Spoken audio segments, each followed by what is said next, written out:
In the dense, shadow-drenched forests of Germany, an ancient legend has survived for centuries. A presence that calls out to travelers, lures children into the darkness, and appears only when you're most vulnerable. Tonight, what you'll hear isn't just a story. It's built on real folklore, witness accounts, and unexplained disappearances. And if you're listening to this at night, are you sure you're alone? The tale of the Erlkönig begins in the misty German forests where the trees seem to move with every breath of the wind. Travelers say they hear a whisper coming from between the branches. At first, it sounds like nothing more than a breeze, but the longer you listen, the more it forms a shape, a word, sometimes even your name. Tell me, what would you do if something in the darkness whispered your name? Many people think the Erlkönig is some kind of elf king, but the truth is far darker. He is a shadow between life and death, a being that feeds on fear, especially of those who walk alone in the night. And everyone who has seen him says the same thing.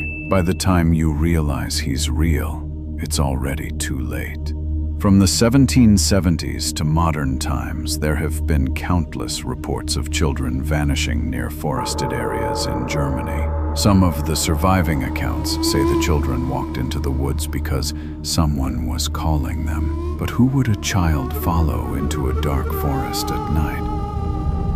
Unless the voice in their mind wasn't human. One survivor, an 11-year-old boy found days after disappearing in 1983, said only one thing. He had no eyes, but he still saw me. Did you feel that chill run down your spine? The Erlkönig is most often seen near the Schwarzwald, the Black Forest. If you walk there at night, you'll notice something unsettling. Your footsteps crunch across the leaves. But then another sound echoes behind you. Not quite footsteps, not quite breathing, something in between. Witnesses say the Erlkönig never moves quickly. He simply approaches, slowly, inevitably. What would you do if you realized something was following you, but you couldn't hear it walking? Descriptions of the Erlkönig vary, but all share one terrifying detail. He looks human only from far away. As he comes closer, his body seems to melt into mist. His limbs bend unnaturally, and his face becomes nothing but a blank, shifting void. Sometimes a stretched shadow, sometimes a figure without a mouth, eyes, or any recognizable features. And whenever he appears, the air drops in temperature. Your breath turns to vapor. Your chest tightens. If you felt that cold hand trace down your spine, would you be able to move? His voice is the most horrifying part. People say he doesn't speak to your ears. He speaks inside your mind. Come. Don't be afraid. You're not alone. Follow me. Imagine those words echoing in your head while you stand in total darkness. Do you think you could resist a voice that feels like it knows your deepest fears?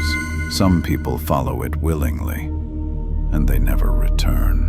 In the archives of small German villages, there are handwritten reports that never made it to official files.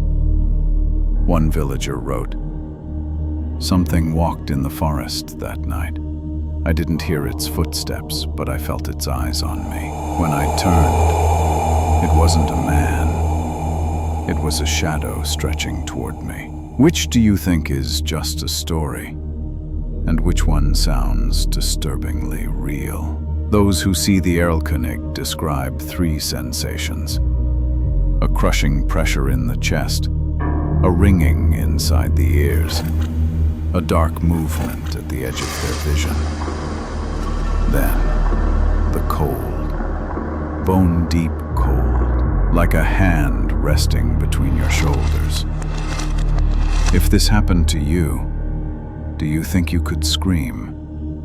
Or would your voice freeze in your throat? Everything you've heard tonight is taken from real witness accounts, ancient folklore, and modern disappearance reports. So now I'll ask you, if you were walking through a German forest at night and you heard something whisper your name, what would you do? Would you dare turn around? Or would you walk toward the voice without even realizing it?